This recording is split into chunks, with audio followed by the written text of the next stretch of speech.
The day I killed myself was a Tuesday. I woke up, didn't get out of bed, didn't move, didn't even blink. I was dead, right then and there. Then, after I acknowledged the fact that I was dead, I sat up and got on with it. I don't believe in the world. Not in a nihilistic, we're all gonna die so who gives a fuck kind of way, no. I don't believe in the world as a singular entity. Because it's not, is it? Everyone talks about making world changing creations, but that's just glorifying existence. I changed my friends' worlds by showing them mine, they changed mine by showing me theirs.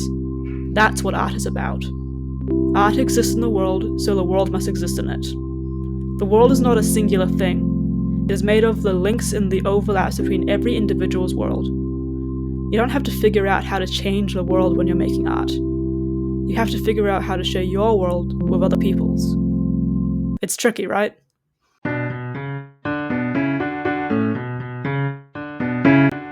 Storytelling. I write a lot, in poems and prose and essays and fiction and reports. I've always been a writer, but I've always had a weird voice. I don't mean that as a, oh, look at me, you won't understand my uniqueness and genius. I mean that as in I literally had, and sometimes still do have, a voice that gets me asked where I'm from. When I was 7, people used to argue in front of me about whether I was Scottish or British. I've also been accused of sounding Irish, American, European. I asked where in Europe, they said Europe, I said where, they said Europe, where went on like this for about 5 minutes. South African, Australian, Texan, Californian, also don't get that one. East European, which is slightly more specific than just Europe, Dutch, Canadian, and Islander, which feels similar to the European thing. Still, I've always loved being able to find different ways to communicate with people, to find out what language someone speaks best, be it visual or audible or tactile or anywhere in between. I work with my hands, I work with my voice, and even if it sounds weird, I hope to be able to continue doing so for however long I'm here. To be honest, I don't know what I would write on my grave. Poet, writer, artist, person. I could put all the titles I have on a list with little bar graphs showing how much of which thing I was. But no one comes to a graveyard for statistics. They come for names and flowers and crying and memories. I could say my teachers, past and present. I could say my friends' work and their loves and inspirations. I could say the people I watch online and learn from. I could say the people I mourn, the people I see across the world and cannot reach. I could say politics and the media. To be honest, I just follow the dopamine.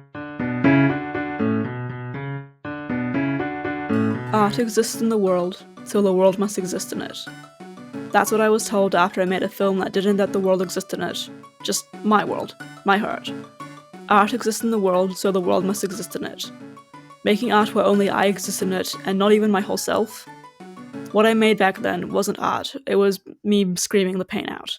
Cathartic, yeah, necessary sometimes, but one thing art cannot be is selfish, like what I made was. And being told that was a bitter pill to swallow and acknowledge in my gut. I have family, from blood and from love, and it's important to know the distinction, and it's important to remember that they can and often do overlap. I was 10 when I first tried to kill myself. I was younger than that when I first started writing. I want to tell stories. Mine, others, true and false, I'm here to tell stories regardless of whether they deserve to be told. All stories exist in the world. All voices exist in the world. All stories deserve telling.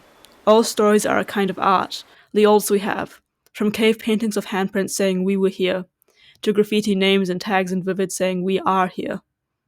Art exists in the world, so the world must exist in it.